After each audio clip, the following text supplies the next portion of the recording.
വേറൊന്നും നോക്കിയിട്ടുണ്ടാവില്ല. മുടിക്കത്ര നീളം നയിക്കാൻ ആകെ നോക്കിയിട്ടുണ്ടാവുക. എന്നിട്ടുണ്ട് അമ്മക്ക് കുറച്ചാലും കഴിഞ്ഞാൽ ഒരു നെഞ്ഞത്തടി നൂരോളി. കേട്ടുക്കണോന്ന് അറിയില്ല. അതായത് എവിടുക്കാ സാഹിബ് ഇങ്ങനെ ഓടണെന്ന് ചോദിച്ചാലും പറയും, എങ്ങനെയാ ഓടാതൊക്കെ, അവിടെ ഉമ്മാനെ നോക്കണമെങ്കിൽ ഞാൻ ചെല്ലണ്ടേ? എന്തേ?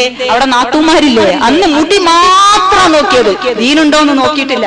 ഉമ്മാനെയും പാപ്പാനെയും നോക്കാൻ പറ്റുന്ന പെണ്ണാണോ എന്ന് നോക്കിയിട്ടില്ല. അമ്മക്ക് ആകപ്പാടൊരു ബേജാറ് ആങ്ങളാർക്ക് പെണ്ണെറിയുമ്പോ. തമാശയല്ല, കാര്യം പറയണതൊക്കെ. എന്നിട്ട് ഉമ്മാനെ നോക്കാനോളെ കിട്ടുവോ? അതേപോലെ തന്നെ വാപ്പാനെ നോക്കാൻ കിട്ടുവോ? പിന്നെ അവസാനം അമ്മ ഓടണം. എന്നിട്ട് അമ്മക്ക് യാതൊരു സ്വസ്ഥതയില്ല. ഇവിടെ മക്കളുണ്ടാവും, കുട്ടികളുണ്ടാവും, അതേപോലെ തന്നെ ഭർത്താവ് ഉണ്ടാവും, ഭർത്താവിന്റെ ഉമ്മ ഉണ്ടാവും, ബാപ്പുണ്ടാവും. ഇതൊക്കെ ഇട്ടിട്ട് നമ്മൾ അവിടെ ഓടണം. 3-4 നാത്തുമാർ അവിടെ പെരയിലുണ്ടാവും. പക്ഷെ ഓൽക്കാർക്കും ഇതിന് നേരല്ല. കാരണം നമ്മൾ അറിഞ്ഞിട്ടില്ല അങ്ങനത്തെ ഒരു പെണ്ണിനെ. അപ്പൊ ഇതിന്റെയൊക്കെ ദുരന്തം നമ്മുടെ ജീവിതവുമായിട്ട് നമ്മൾ അഭിമുഖീകരിക്കുമ്പോഴാണ് നമ്മൾ ഇതൊക്കെ മനസ്സിലാക്കുക. അതുകൊണ്ട് നമ്മളോട് പ്രവാചകൻ പറഞ്ഞിട്ടുണ്ടല്ലോ, നിങ്ങൾ ദീന നോക്ക്, നിങ്ങൾ ദീന നോക്ക് എന്ന് പറഞ്ഞു. അതിനെ നമ്മൾ വ്യാഖ്യാനിച്ചില്ലേ? അതിനെ നമ്മൾ വ്യാഖ്യാനിച്ചു. പ്രവാചകർ പറഞ്ഞ സാധാരണഗതിയിൽ പിന്നെ അങ്ങനെ 3-4 കാര്യങ്ങളൊക്കെ നോക്കും. അപ്പൊ നമ്മൾ അതിനോട് വ്യാഖ്യാനിച്ചത് 4-5 കാര്യങ്ങളൊക്കെ നോക്കിയിട്ട് തന്നെയാണ് പെണ്ണെട്ടേണ്ടത് എന്ന് നമ്മളെ വക കൂട്ടി പറഞ്ഞിട്ട് അങ്ങോട്ട് വ്യാഖ്യാനിച്ചു. നമ്മൾ മനസ്സിലാക്കേണ്ടത് അങ്ങേയറ്റം നമ്മൾ ശ്രദ്ധിക്കേണ്ട കാര്യങ്ങൾ നമ്മൾ ശ്രദ്ധിക്കാതെ പോവുകയും നിങ്ങൾ കൂടുതലൊന്നും ശ്രദ്ധിക്കണ്ട എന്ന് പറഞ്ഞെടുത്ത് നമ്മൾ പിടിച്ചു തൂവുകയും ചെയ്തപ്പോ നമ്മുടെ ജീവിതം എടുത്താൽ പൊന്താത്ത ഭാരമായിട്ട് നമ്മൾക്ക് അനുഭവപ്പെട്ടു എന്നാണ് സത്യം. ജീവിതം നമ്മൾക്ക് ഇപ്പോൾ എടുത്താ പൊന്തുന്നില്ല. ഉമ്മയെ ശ്രദ്ധിക്കാൻ കഴിയാത്ത ആളുകൾ, ബാപ്പയെ ശ്രദ്ധിക്കാൻ കഴിയാത്ത ആളുകൾ, അതും നമ്മളെ പഠിപ്പിച്ചത് തന്നെയാണ്. നിങ്ങൾക്ക് ഈ നിങ്ങളുടെ ചെലവിനുള്ള കാര്യങ്ങൾ, അതായത് മുതലാളിത്തം നമ്മളോട് പറയുന്നത് ലാഭമില്ലാത്തതൊക്കെ ഇവിടുന്ന് പോണമെന്നാണ്. നിങ്ങൾക്ക് ലാഭമുണ്ടോ അത് മാത്രം ഇവിടെ നിലനിന്നാ മതി. പിന്നെ അമ്മയും പാപ്പാനെയും അതിലിപ്പോ എന്താ ലാഭം? കാരണം കിട്ടേണ്ടതൊക്കെ കിട്ടിയിരിക്കണം. നമുക്ക് തരേണ്ടതൊക്കെ തന്നിട്ട് ഓലിപ്പോ ഒരു മൂലക്കൽ ഇങ്ങനെ നിൽക്കുകയാണ്. ചെലവിന്റെ കോളം മാത്രം ഇപ്പൊ പൂരിപ്പിക്കാനുള്ള മരുന്ന് വേണം, അതേപോലെ തന്നെ കൊയമ്പ് വേണം, അതേപോലെ ഡ്രസ്സ് വേണം.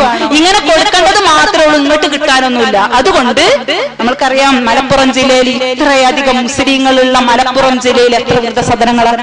പോയി നോക്കിയിട്ടുണ്ടോ നമ്മൾ എവിടെയെങ്കിലും ഒരിടത്ത്? അവിടെ എത്ര ഉമ്മമാരെ കാണാൻ നമ്മൾക്കെന്നറിയോ? പ്രസവിക്കാത്തവരല്ല, പ്രസവിച്ചിട്ട് 5, 6, 3, 4 മക്കളുള്ള വല്യമ്മമാര് കിടന്ന് നിരകിക്കുന്നത് നമ്മൾക്ക് കാണാൻ പറ്റും. എന്തേ? മുസ്ലിം സമൂഹം ഇത്രയധികം താമസിക്കുന്ന നമ്മുടെ മലപ്പുറം ജില്ലയിൽ ഇനിയിപ്പോ പഞ്ചായത്തുകൾ തോറുത് വരാൻ നിൽക്കുകയാണത്രേ. കാരണം ഈ സാധനങ്ങളെ വീട്ടിൽ വെക്കാൻ പറ്റൂല. നല്ല മാർബിളൊക്കെ ഇട്ടിട്ട് ലക്ഷങ്ങൾ വില വരുന്നൊരു വീടുണ്ടാക്കിയിട്ട് അവിടെ പൊക്കിയും കുറച്ചും ഇങ്ങനെ നിൽക്കുന്ന ഒരു സാധനത്തിന് പറ്റൂലാന്ന് അവരേതെങ്കിലും വൃദ്ധസദനത്തിൽ കൊണ്ടുപോയി കണ്ട് തടി ഊരി പോരുക. ഇനിയിപ്പോ നമുക്ക് മനുഷ്യന്മാരെ പേടിയുള്ളതുകൊണ്ട്, കുറെയൊക്കെ മനുഷ്യന്മാരൊക്കെ പേടിയുള്ളതുകൊണ്ട് ഞാൻ ഏതായാലും വൃദ്ധസദനത്തിലൊന്നും കൊണ്ടേയാക്കൂല, ആക്കെ വെറുതെ പറയാണ് എന്നാർക്കെങ്കിലും വിചാരം ഉണ്ടെങ്കിൽ വൃദ്ധസദനത്തെക്കാൾ അങ്ങേയറ്റമല്ലേ നമ്മുടെ വീടുകളിൽ അവരനുഭവിക്കുന്ന വേദനകൾ. അവരുടെ ഒറ്റപ്പെടൽ എത്രയാണെന്നറിയോ? പണ്ട് ഒരു വേലിയില്ലാത്ത നാട്ടിലായിരുന്നു അവർ ജീവിച്ചിരുന്നത്. ഒരു വേലിയില്ല. ഉപ്പ് വാങ്ങാനും മുളക് വാങ്ങാനും ആകെ എന്റെ നാട്ടിലൊക്കെ പറയണേ, ഇവിടെ എന്താ പറയാൻ എനിക്കറിയില്ല, മുളന്റെ ആ മുള്ളിന് ഞങ്ങളെ നാട്ടിൽ ഇല്ലകർ എന്നാണ് പറയാ. ഇവിടെ എന്താണെന്ന് എനിക്കറിയില്ല. അതുകൊണ്ട് കെട്ടിയൊരു വേലി ഉണ്ടാവും, ആർക്കും എപ്പോ വേണമെങ്കിലും പൊളിക്കാം. ഈ ഒരു തടസ്സം അതെപ്പോഴും പൊളിഞ്ഞിട്ടുണ്ടാവും. കാരണം എല്ലാ വീട്ടിലും മാവുള്ളതുകൊണ്ട് അവിടെയൊക്കെ മാങ്ങ ഉണ്ടാവും, അത് പൊറുക്കാനും കുട്ടികളത് പൊളിച്ചിട്ടുണ്ടാവും. അങ്ങനെയുള്ള ഒരു കാലത്ത് ജീവിച്ച ഈ വല്യമ്മമാർക്ക് ഏകാന്തത എന്ന് പറയുന്നൊന്നില്ലായിരുന്നു. ഇന്നിപ്പോ അവർക്ക് ഏകാന്തതയുള്ളൂ. നല്ല വലിയൊരു കെട്ടിടം ഉണ്ടാവും, അവിടെ എല്ലാ സൗകര്യം. എന്താ നിങ്ങൾക്ക് ഇവിടെ കുറവ് നമ്മൾ ചോദിക്കുക? നിങ്ങൾക്ക് ഇപ്പൊ എന്താ അവിടെ കുറവ്? അവർക്ക് അവിടെ കുറവേ ഉള്ളൂ. ഒരാളൊന്ന് ചെന്ന് നോക്കണ്ട, പിടിച്ചും കെട്ടിയിരുത്തും. മോളെ എപ്പോ പോകല്ലേ, വർത്താനം പറഞ്ഞിട്ട് പൂതി തീരാഞ്ഞിട്ടാ. കാരണം മരുവോള് ജോലിക്കാരും കൂടിയാണ് ചെങ്കിൽ പറയേണ്ട, കാണാൻ കിട്ടൂല.